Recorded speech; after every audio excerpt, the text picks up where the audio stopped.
시민이 선택한 뉴스 시선입니다. 9월 22일 시선 25번째 시간 시선택으로 시작합니다.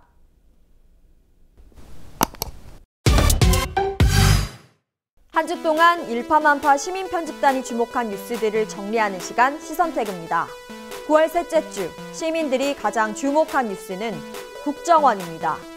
또 다른 뉴스 키워드도 살펴보겠습니다. 2위 이명박 전 대통령, 3위 블랙리스트, 4위 언론개혁, 5위 자유한국당입니다. 이명박 정부 당시 국정원이 작성한 또 다른 리스트들이 추가로 드러나면서 국정원, 블랙리스트가 상위권에 올랐습니다. 블랙리스트, 국정원이 공영방송을 장악하기 위해 구체적인 계획을 세우고 방송사 간부와 PD들을 대상으로 블랙리스트를 작성한 사실 등 국정원의 또 다른 블랙리스트 존재를 다룬 기사가 다수 선별됐습니다. 화이트리스트, 국정원이 정부의 비판적인 문화예술계 인사들을 관리하기 위해 블랙리스트를 만들었을 뿐만 아니라 친정부 성향의 연예인을 육성하고 별도 지원하기 위해 화이트리스트를 만들었다는 기사도 동시에 선별됐습니다. 이명박 전 대통령이 2위입니다. 무슨 근거로 국정원 기밀을 뒤지나? 법적 근거 없는 정치 보복이다. MB 국정원 블랙리스트가 검찰 수사로 확대되자 이명박 전 대통령 측근에게서 나온 반박입니다. 일파만파에선 이 반박에 대한 재반박이 지지를 받았습니다.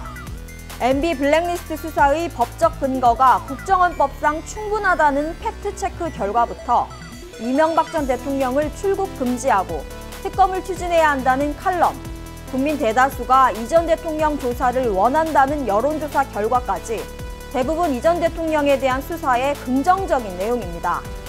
언론개혁이 4위, KBS, MBC 두 공영방송의 파업이 3주차에 접어든 시점에 언론개혁에 대한 관심도 지속됐습니다. 트럼프 미국 대통령의 발언을 받아쓰기만 하는 한국 언론에 대한 비판, 세월호 참사 당시 인터넷에 떠도는 내용을 확인 없이 보도한 한 언론의 늦은 사과, 자신의 지위를 사적으로 이용한 MBC 임원에 대한 고발 등 언론 관련 뉴스가 다수 선별됐습니다. 자유한국당이 5위에 올랐습니다. 자유한국당을 지지한 결과는 아니었습니다.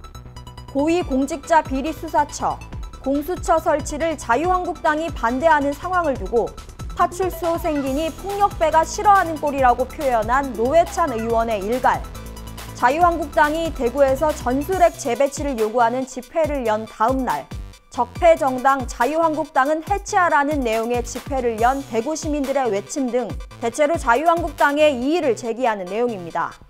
지금까지 시선택이었습니다.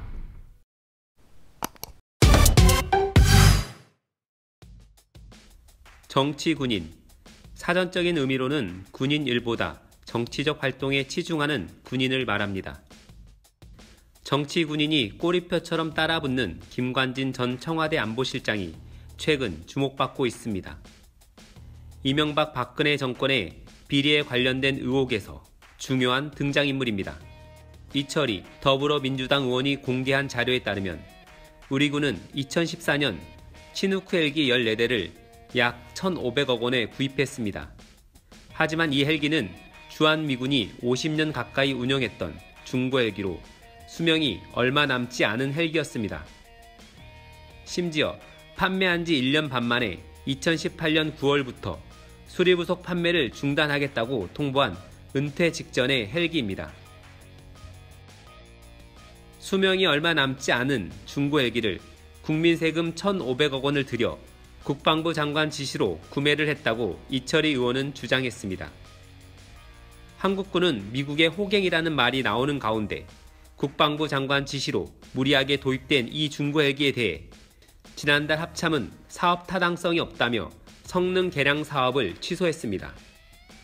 이는 헬기에 내리는 시한부 판정으로 국방부의 헬기 도입 결정이 얼마나 잘못됐는지를 보여주는 대목입니다. 이뿐만 아닙니다. 미군이 이미 전량 퇴역시킨 잠수함 초계기 도입을 추진했던 것도 역시 김관진 전 장관의 지시로 만들어진 TF에서 시작된 것으로 알려졌습니다. 도입을 추진하려 했던 기종인 S-3B는 미군이 2009년 전량 퇴역시킨 뒤 사막에 보관 중인 기종입니다. 2012년 국방부에서 꾸려진 잠수함 도발 대비 TF는 미국 초계기 도입을 추진했지만 노후화 논란 등에 휩싸이다 지난해부터 기종을 원점에서 재검토하고 있습니다. 이처럼 미국 박물관에서나 볼 수 있는 중고항공기를 세금 낭비의 비난 여론에도 불구하고 구입하려고 했던 김관진 전 장관은 과연 어느 나라의 국방부 장관이었는지가 의심스럽습니다. 김관진 전 장관이 해명해야 할 의혹은 이뿐이 아닙니다. 7조 원이 넘는 차세대 전투기 사업에서 최초 우리 군은 미국 보잉사의 F-15S2로 결정했지만 방위사업추진위원회에서는 이를 부결시키고 록히드 마틴사의 F-35로 기종을 변경했습니다. 이 부결을 주도했던 방위사업추진위원장이 바로 김관진 전 장관이었습니다. 당시 기종 변경의 큰 이유로 들었던 기술 이전은 계약 체결 이후 미국 측의 거부로 무산됐습니다. 그럼에도 우리 군은 성능 검증이 끝나지도 않고 결함이 속출하고 있는 항공기를 2018년부터 매년 10대씩 도입하기로 결정했습니다. 국가 안보를 책임지는 선봉의 선 김관진 전 장관은 죽어가는 무기를 살리는 기적을, 그리고 아직 만들어지지 않은 비행기를 사는 마법 같은 일들을 행했습니다. 이명박 정부의 댓글 공작에도 김관진 전 장관의 이름이 등장합니다. 김관진 전 장관은 취임식 때 이렇게 말했습니다. 전장에서의 승패와 직결되는 무형 전력의 극대화에 역량을 집중해야 합니다. 무엇보다 지휘관 중심의 정신교육을 강화해 우리의 적이 누구인지 분명하게 인식해야 합니다. 그가 말한 무형 전력의 실체가 최근 드러나고 있습니다. 18대 대선을 앞두고 군은 군무원까지 고용해 사이버 사령부에서 정치 댓글을 달았습니다. 이때 만들어진 2012년 사이버 심리전 작전 지침 보고서에는 구체적인 심리 전단의 활동들이 적시되어 있습니다.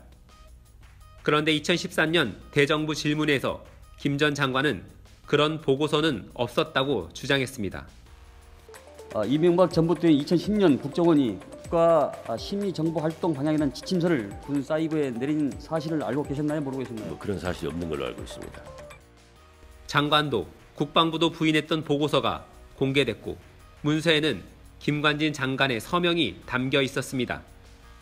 이철희 민주당 의원은 문건을 공개하면서 군 사이버 사령부가 2012년 총선과 대선에서 댓글 작업으로 정치 개입과 선거 개입을 한 정점에 김관진 당시 국방부 장관이 있었다고 말했습니다. 그가 취임식에서 밝힌 무형 전력의 극대화가 사이버 심리전이라는 이름 아래 이루어진 댓글 공작이 아니었는지 그에게 묻고 싶습니다. 문서에는 합참, 기무사, 청와대, 국정원, 경찰청 등과 긴밀한 공조체제를 구축하고 보안 유지하에 정보를 공유한다고 적혀 있었습니다. 이명박 정부와 보수 정권은 정권을 연장하기 위해 모든 국가기관을 총동원해서 국민을 대상으로 심리전을 펼쳐왔고 김관진 전 장관은 최전방에서 보고받고 지휘했습니다. 김관진은 안보를 지켜야 하는 자리에서 군 전력을 약화시키고 예산을 낭비하는 범죄를 저질렀습니다. 적폐인 동시에 바로 적입니다. 동PD의 눈이었습니다. 일파만파 속 뉴스 인물을 조명하는 시간 시선인물입니다. 시선인물 5번째 주인공은 배우 문성근 씨입니다. 이명박 정부 시절 국정원이 정부의 비판적인 문화예술계 인사들을 관리한 사실이 드러나면서 이른바 MB 블랙리스트에 이름을 올린 배우 문성근 씨가 일파만파 뉴스인물로 주목받았습니다. 지난 18일 참고인 조사를 받기 위해 검찰에 출석한 문성근 씨는 경악스럽고 개탄스럽다며 심경을 밝혔습니다. 블랙리스트에 함께 이름을 올린 배우 김여진 씨와의 합성 사진을 언급하며 이명박 정부를 강도 높게 비판하기도 했습니다. 현재 아무런 입장을 내놓지 않고 있는 이명박 전 대통령. 대신 이 전 대통령 측 한 인사는 정치보복이라며 반발했습니다. 문성근 씨는 정치보복이라는 이 전 대통령 측에 조목조목 반박했습니다. 없는 혐의를 조작해서 명예를 훼손하는 것이 정치 보복이며 이번 MB 블랙리스트 수사는 이 전 대통령이 좋아하는 법치를 확립해가는 과정이라고 말했습니다. 문성근 씨를 포함해 MB 블랙리스트에 오른 사람은 82명에 이릅니다. 이명박 전 대통령 등을 상대로 민형사 소송을 준비 중인 문성근 씨는 소송 참여를 제안하며 이렇게 말했습니다. 내가 움직여야 바뀐다.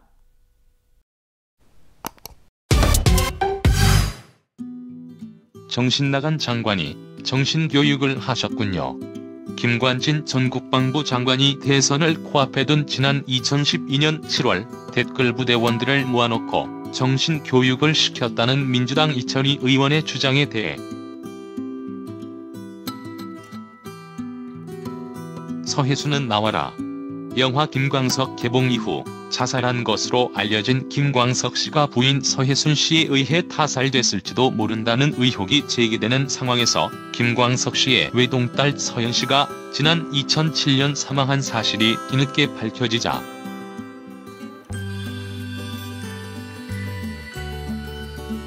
청부 이혼업자 이부진 신라 호텔 사장과 이혼 소송 중인 이무재 삼성전기 고문이 최지성 전 삼성미래전략실장 등 삼성그룹 임원들이 이혼을 압박했다고 주장하자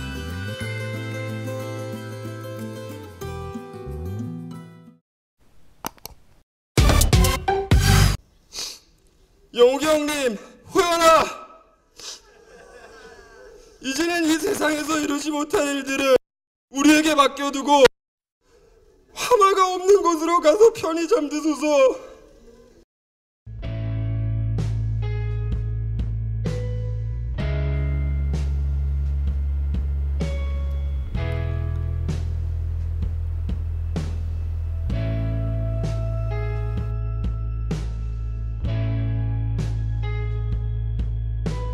전라남도 광주시에서 출생하셨으며 1975년 3월 동신고등학교를 졸업하셨습니다.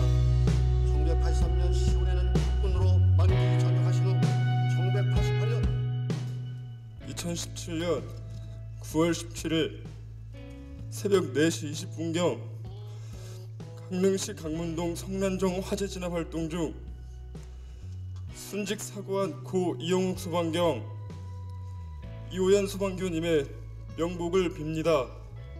어둡고 어두운 화염 속에서 화마와 싸우신 당신들의 영혼을 애도합니다. 비통한 심정으로 당신들을 떠나보낼 수밖에 없는 것이 너무 안쓰럽고 가슴이 메어옵니다. 그동안 그 뜨거운 화재 현장에서 아픔과 고통이 있었다면 모두 떨쳐버리고 부디 영면하시길 바랍니다. 영욱이 형님, 호연아! 이제는 이 세상에서 이루지 못한 일들을 우리에게 맡겨두고 화마가 없는 곳으로 가서 편히 잠드소서.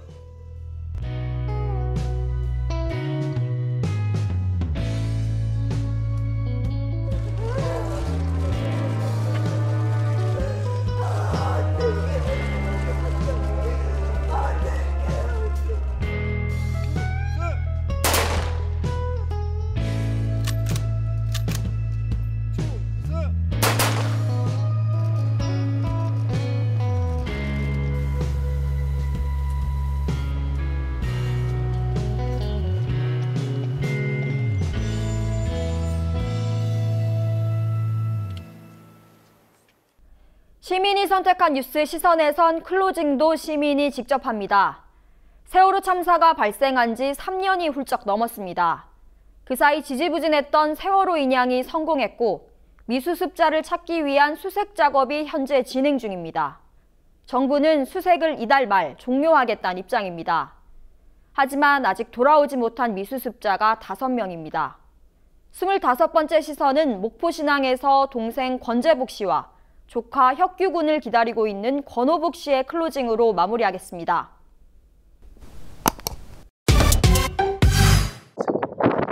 봤을 때만 해도 배만 찾겠다 했는데 지금 90% 이상 정도가 수색이 끝났는데